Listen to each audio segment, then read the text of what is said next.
everybody, my name is Starrapter and welcome to the channel. Today I'm going to be talking about the Dark Crystal Age of Resistance streaming series on Netflix. So this is a prequel to the 1982 Dark Crystal movie made by Jim Henson and his team, which really pioneered puppets. And this series does it again. With 30 years of iteration, they have gone above and beyond with blending the two of the current CGI with puppetry to make something that'll really pop out. So this is all about these creatures called the Gelflings. They're on this other world called Thrall. And when they are lords, the Skeksis, which they have worshipped for a long time, these Skeksis are the guardians of this Dark Crystal. But unfortunately, they started to really utilize this Dark Crystal in a way that is corrupting it and being very unnatural, but giving these Skeksis lords this unbelievable power. So the Gelflings, after years of worshiping these creatures, have decided, hey, look, maybe we should think about who we're really worshiping. These guys are actually hurting the world. So this series is all about the Gelflings, these 7 clans of Gelflings coming together and forming this resistance.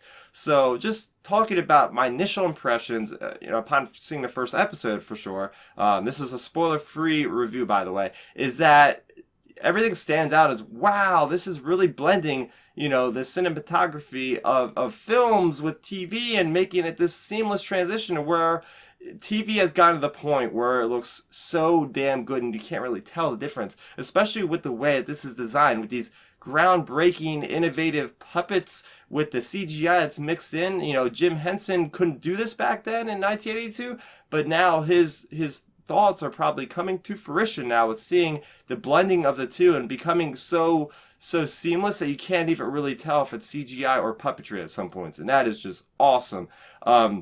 Cinematography, I would say a lot of it reminded me of like Lord of the Rings, like these big pans around the landscape. It looks just absolutely beautiful.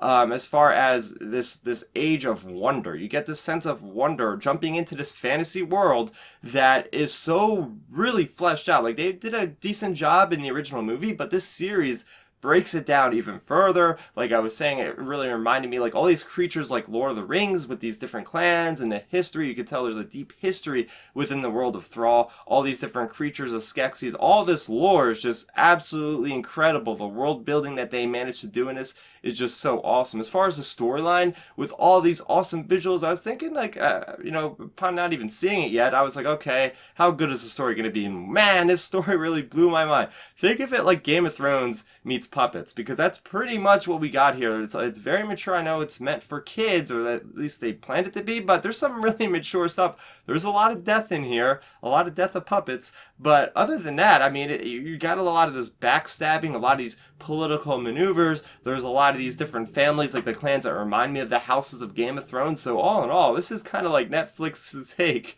on Game of Thrones, but with puppets, which is just something so unique. And it's all really held together with this amazing voice cast, like that has some people from Game of Thrones, like Lena Headey. You also have people like Taron Egerton. You even have Mark Hamill voicing the scientist Skeksis. Like, there are some heavy hitters in here. You have Simon Pegg. All these big name actors are, Alicia Vikander. Like, literally, this is like the best voice cast I've seen in a long time, and they really make these creatures come to life. Like, they do a great job with the performance to really rapture me in what's going on in this actual story, and it's all backed together by this amazing score that really just threads the line between scene and just, again, makes it feel so cinematic that I forget that I'm at home watching this and not actually watching it in a movie theater. Like, wow. Like, the only thing I would say about this is there's so much packed into these 10 episodes. They don't really waste time at all. Like, each one of these 10 episodes is great. However, some of the stuff did kind of fly over my head with how fast they were kind of moving through things. So that would really be my only negative. But with that being said, I got to give the Dark Crystal Age of Resistance a 9.5 out of 10. This is one of the best seasons of TV I've seen in a long time. So now we have Netflix that has Stranger Things. They have the Dark Crystal. So if you guys thought of, canceling your Netflix subscription anytime soon, you might want to rethink that, especially now with The Witcher coming out, which will be another big fantasy series.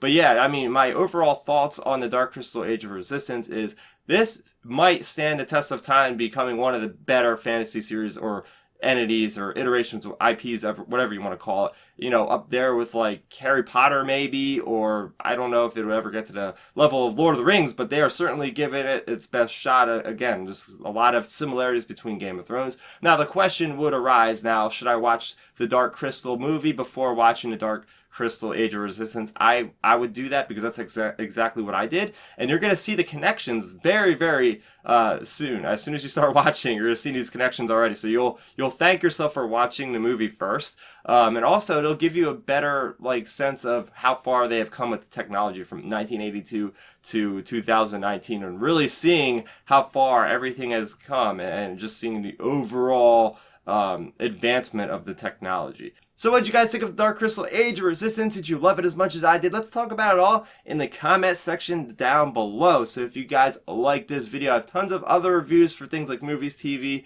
and a lot of Star Wars content. So if that sounds good to you, make sure you go ahead and subscribe to the channel so you never miss another video. That is going to do it for me, Starrapter. Thank you so much for watching, and bye-bye. Thanks for checking out the video. Please hit that thumbs up symbol. It helps me know that I'm making content that you guys enjoy. And if you enjoyed this video, I also include 2 videos down below you guys should check out. And please consider subscribing to this channel. It helps support me, and it notifies you guys of when I get new videos up on the channel. You can also contact me on Twitter, Facebook, and Instagram at Starrapter.